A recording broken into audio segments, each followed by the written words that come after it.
예, 앞서 정의당 심상정 대표와도 인터뷰를 진행했습니다만 여야 간 원내대표가 만나서도 이것이 뭔가 합의점을 찾기는 어려울 것이다라고 하는 노동 5법과 관련된 내용. 이번에는 이기권 고용노동부 장관 연결해서 말씀 이어가겠습니다. 이기권 장관님. 네, 안녕하십니까. 이기권입니다. 반갑습니다. 예, 고맙습니다. MBC 라디오 청취자 여러분 반갑습니다. 예, 일단 바로 본론으로 좀 여쭤보도록 하겠습니다. 지금 심상정 정의당 대표는 두 가지를 좀 핵심 쟁점으로 지적을 했는데요. 일단 기간제법 관련입니다. 기간 연장과 관련해서 이것이 다시 말하자면 비정규직을 고착화하는 것이다. 고용 불안은 더 심해진다. 이런 지적인데요. 어떻게 보십니까, 장관님? 저희는 그렇게 보지 않습니다. 예. 왜냐하면 이 노동입법은 전체 흐름 속에서 봐야 된다 이렇게 생각하거든요. 노동시장의 근본 목적이 우리 청년들에게 일자를 더 늘려주고 중소기업 근로자, 특히 지금 말씀하신 비정규직 근로자들의 처우 개선과 고용 안정을 시켜주자는 것이지 않습니까? 또 그 출발점이 5대 입법이고요. 그래서 이제 우리 노사정 대표들은 이제 내년에 정년 60세가 되면 현재도 100만 명 이상이 청년들이 고용 불안에 떨고 있는데 40만 명의 고용 불안 계층이 더 늘어나기 때문에 내년이 오기 전에 노동시장 개혁의 핵심 내용들을 실천을 해야 한다 이렇게 해서 쭉 합의를 해왔고 그 근간이 5대 입법이 있습니다. 그래서 5대 입법은 반드시 올해 되어야 된다고 보고 있고요. 내용적으로도 지금 말씀하신 비정규 입법과 정규직의 임금, 근로시간, 고용계약관계를 명확히 해서 기업들이 가급적 이제까지는 그 불명확성 때문에 가급적 비정규직을 쓰거나 정규직 채용을 꺼려왔지 않습니까? 5대 입법이 되면 기업들이 가급적 청년을 정규직으로 채용할 거라 이렇게 보고 있고요.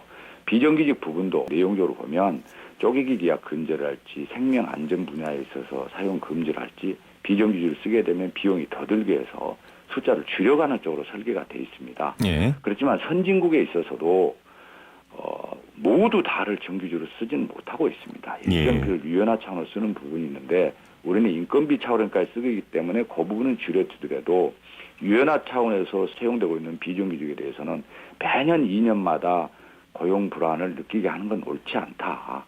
그래서 그분들이 저희들이 현장에 가서 이렇게 만나보면 10명 중에 9명이 현재 2년이 되면 직장을 그만두게 돼 있습니다. 그래서 그분들은 자기들이 조금 더 일하게 되면 숙련도가 높아져서 그 기업에서 정규직이 되거나 아니면 다른 기업의 정규직 채용 가능성이 높아지고 일하는 기간 동안에도 임금이 올라간다 이렇게 하고 있거든요. 그래서 그분들한테 설문조사를 해보면 82%가 기간을 늘려주거나 아예 기간을 폐지해달라는 겁니다. 그래서 이 부분은 그분들 입장에서 고민을 해야 한다고 보고 있거든요. 지금 인용하신 그 설문조사 내용이 혹시 그 말씀이신지요? 기간제 노동자 82.3%가 고용기간을 연장한다면 정규직 전환이 안 될 때 금전 보상을 하는데 찬성했다. 이 말씀이신가요? 그렇습니다. 2년을 연장해 주는데 만약에 기업들이 그럼에도 불구하고 정규직 안 했을 때는 이직 수당까지 주어서 남용도 방지하고 그분들에게 좀 금전적 이득이 가져오고 있고요. 이제 이 찬성률 때문에 뭔가 이 기간제 노동자들이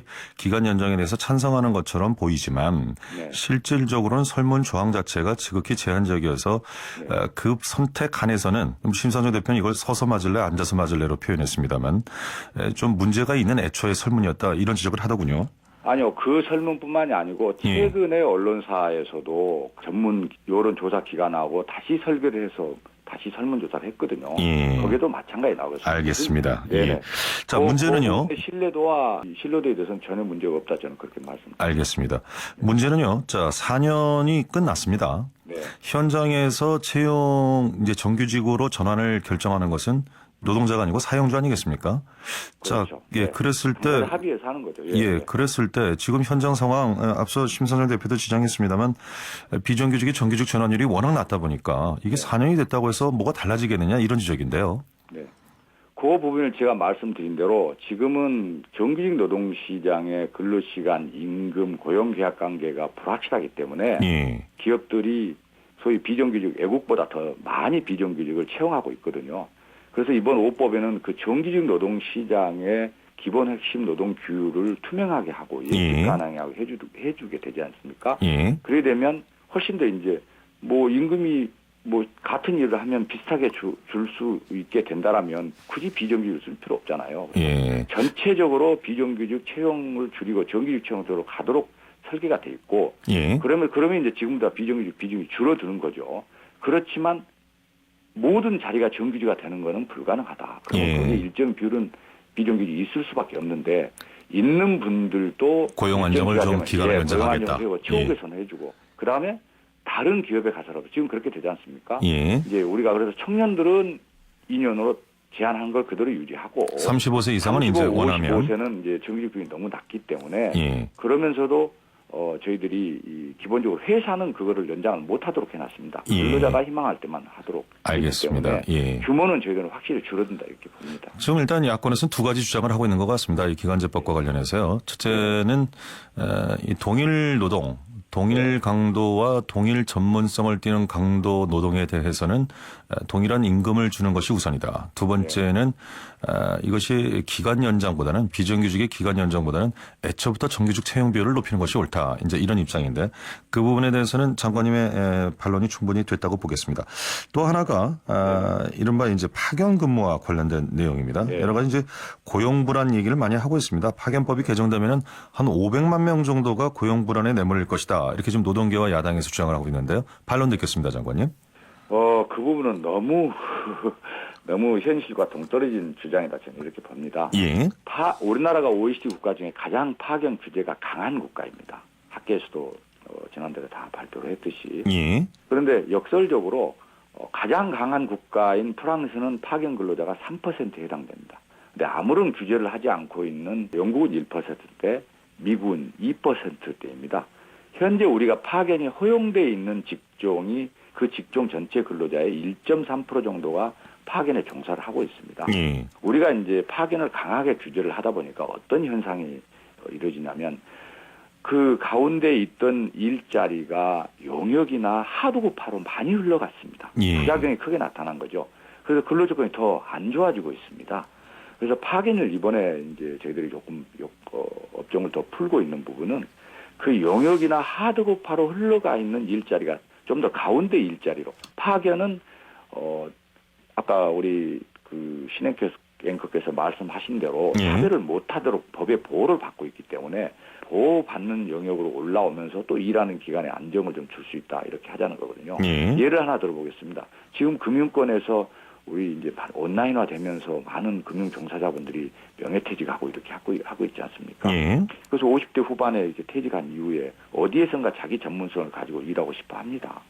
중소기업의 금융 부분이 좀 필요한 일자리가 있는데 조그만 중소기업에서 풀타임으로 쓸 일자리는 양이 아니라는 거죠. 예. 내가 파견회사에 가서 월요일 날은 A회사, 화요일 날은 B회사 이렇게 나누어서 일하는 분 입장에서는 풀타임이 되고 기업의 입장에서는 부분만 받는 그런 형태의 일자리들이 많이 있다는 거죠. 예. 그래서 이제 전문성을 확대하는 거고 그 대상이 넓혀진다고 그래서 그 대상의 전체 되는 것은 절대 아니다 이렇게 말씀드릴 수 예, 일단 그 우려하는 쪽에서는 지금 이를테면은 불법 파견이 현재도 많은데 이렇게 파견법을 개정을 해서 확산을 시킬 경우에는 오히려 전 분야에 걸쳐서 이런 불법 파견 포함해서 고용 시장이 좀 교란되지 않겠느냐 이제 이런 우려를 하고 있는 건데요. 그 부분도 현 상황을 좀 정확히 인식해야 된다고 보고 있고요. 예. 좀 주장과 현실은 좀 다르다, 잘못돼 있다고 보고 있습니다. 왜냐하면 소위 안산 시흥 같은데 도급이나 우리 이제 뿌리산업 쪽에 이번에 파견을 좀 허용하는 걸로 돼 있지 않습니까? 예. 지금은 뿌리산업에 그러니까 기업은 일자리 구하기가 어렵다 보니까 사람을 이렇게 지금 안정적으로 만성적인 인력난이 예. 있는 건 사실이고요. 예, 뿌리산업 쪽에. 예. 우리가 제조업체 6개월간 임시 업무가 증가에 대비해서 파견을 쓸수록 돼 있거든요. 예. 그러니까 파견업체가 6개월 딱 일을 시키고 다시 돌려보냅니다. 그러니까 일하는 분들 입장에서도 불안정하고 그런 부분이 있고 두 번째 불법한 얘기는 뭐냐면 도급을 줍니다. 도급을. 예. 이 도급이 실질적으로 그 도급회사 조그만 회사가 독립적인 경영도 안 되고 원청 회사가 다 일을 시키기 때문에 예. 불법 파견으로 본다는 거죠. 그러니까 이렇게 불법 도급보다는 합법적인 파견으로 해주면 일하는 분들도 안정적으로 일할 수 있고 예. 또 파견법은 차별을 못하도록 되기 때문에 파견 근로자는 소위 말해서 그분들의 임금도 올라갈 수 있다는 거죠. 그러니까 영역이나 도급으로 가 있는 일자리와 똑같은 일자리면서 파견으로 가 있는 분들이 소위 파견 근로자가 14% 정도 임금이 높습니다. 예. 그래서 지금 지적하고 있는 불법 파견 쪽에 가 있는 그분들이 다 도급 근로자거든요. 예. 도급 근로자들이고